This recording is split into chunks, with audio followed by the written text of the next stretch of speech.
Hello, parent volunteers. This is Lindsay Rail. This is our little piggy. I'm going to walk you through the dissection today. What you'll see the kids have at their lab stations is this daily checkoff list. I think you can see that. Yeah, I'll just put it over here. And then there will be, for day one, a ruler, which I don't think we'll have parent volunteers for that day. This just allows us to take a look at the size of the pig, determine its age, and then they'll also have these instruction sheets. So we'll ask the kids day one to follow the instructions, do all the parts of each one. This helps them understand the incisions to make, etc. I probably won't follow that in our video today. Along the way, some of the members of the groups will be also filling out this piggy packet, the dissection summary sheet that has little segments for each day and the parts to help them link the structure to the function and help them get ready for their test on next Tuesday.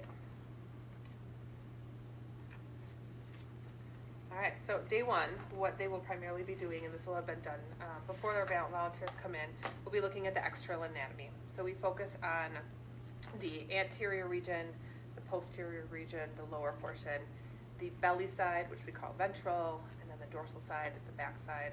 I always tell students to think of the dorsal fin that sharks have, to remember that that would be on the back, and then the lateral sides of the pigs. And so that helps them understand where to make the different cuts according to the instructions. On day one, we will open up the mouth of the pig, and so we'll have the students take a scissors.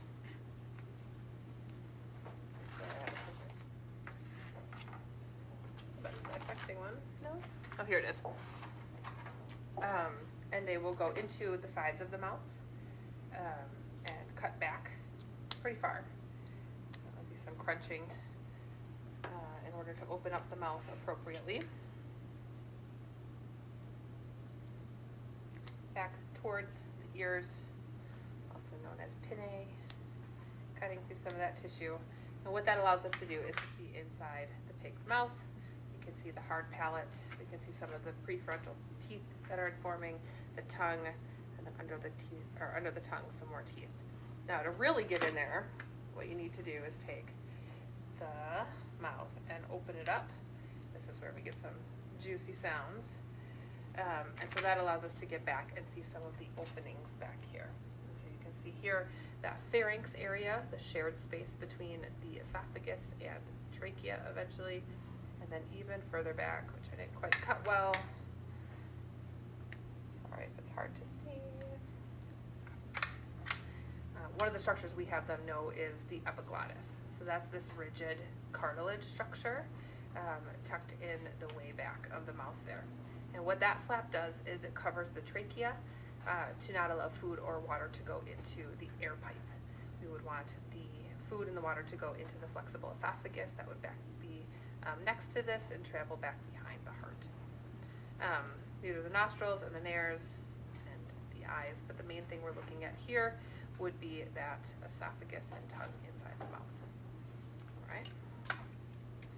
right. So what we will have the students do as a review is they will get this sheet, I believe that's next Monday, and they will be then cutting each of these out to make little flags as their review process. And so that epiglottis that we just saw would be here.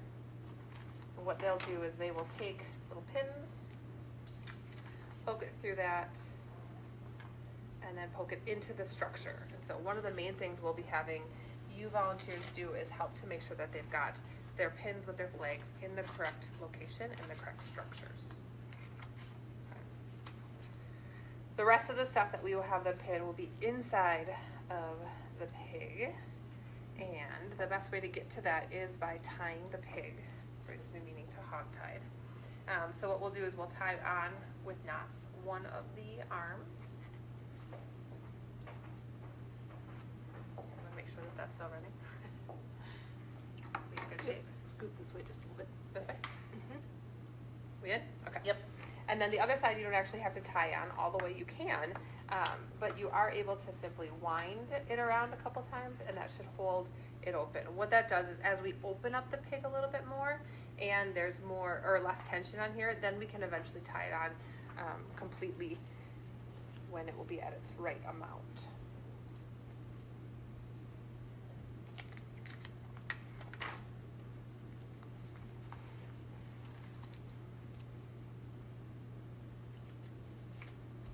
thing to the legs.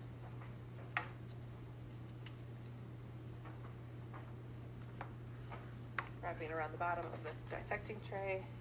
And again, getting tension, wrap it around a couple times.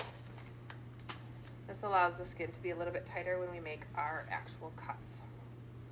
Alright, so the cuts that we'll be making will follow the diagram in the instruction sheet. Perfect. And so what we'll do is we will take that line coming straight down the center of the body.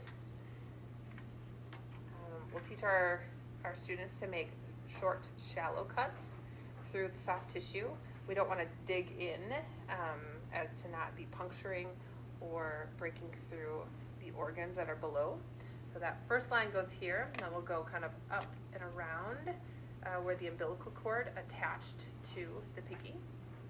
Make a nice kind of U-shaped cut down and around.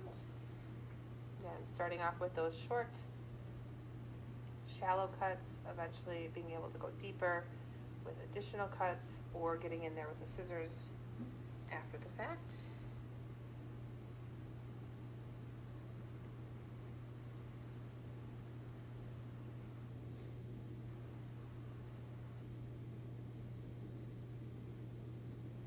We got a juicy one.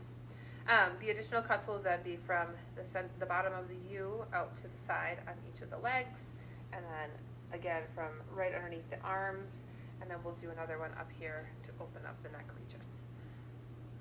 Those cuts.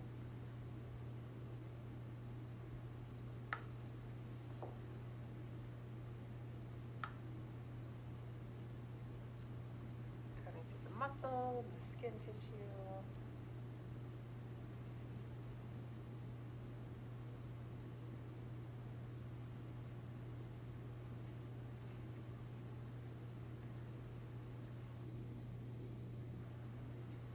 Some of the kids will need a little bit of help with this process if they're a little bit squeamish or nervous or shy.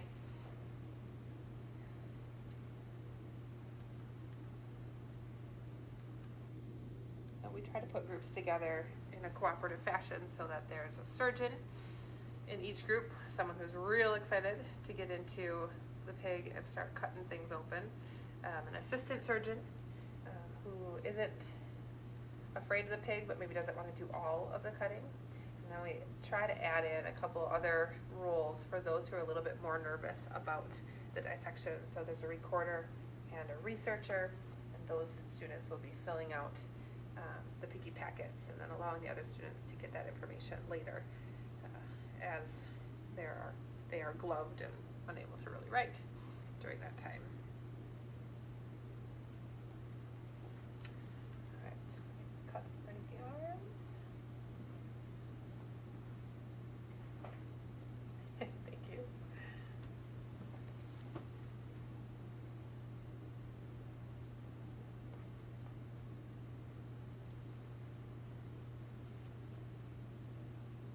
This region's going to be a little bit harder because we've got the sternum there and the rib cage.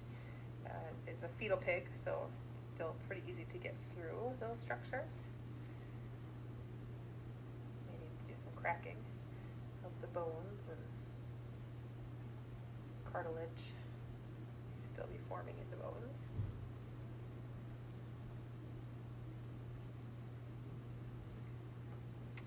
Alright, so I think at this point best to grab my probe.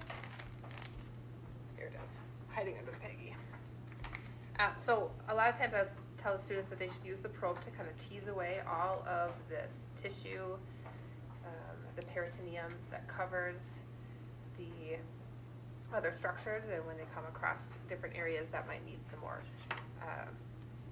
cutting, or they can use scissors, they can use a scalpel to do that. We just don't want to be digging in so that we keep all of the organs underneath intact. So here we see some intestines, we can see the spleen here starting to come out and be visible. Let's see if I can zoom in here a little bit. Okay. Nope, it doesn't. Now, when they first get this cut, the U-shaped piece that we make may still be attached to the body, and that is the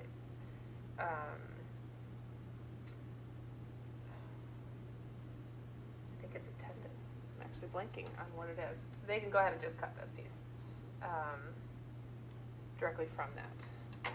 So that opens it up and brings that down.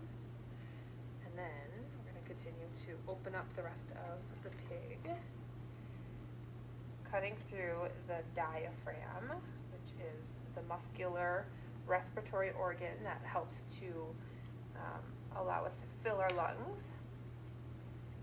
That separates the abdominal cavity from the thoracic cavity.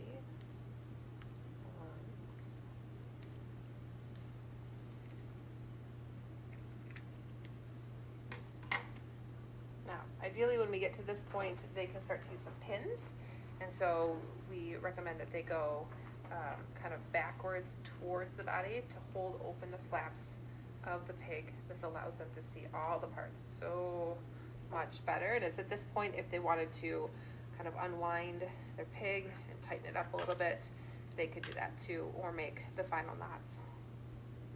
So I think I'll just take you through kind of the digestive system in the abdominal cavity here. So the first thing that we're looking at, in the largest structure that's sometimes kind of a reddish color, is the liver. And so the liver has a couple different lobes. That's this big umbrella shaped object here. So that would be our liver. On the underside of the liver, we're going to be able to take a look and see here a couple different structures. You can see the various lobes of the liver. I believe in the pig there are 4 of them. So 1, 2, 3, and 4. One more little over here. On the underside, what the students will be looking for is what looks like a deflated balloon here.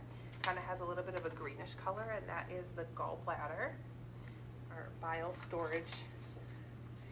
Right below the liver is going to be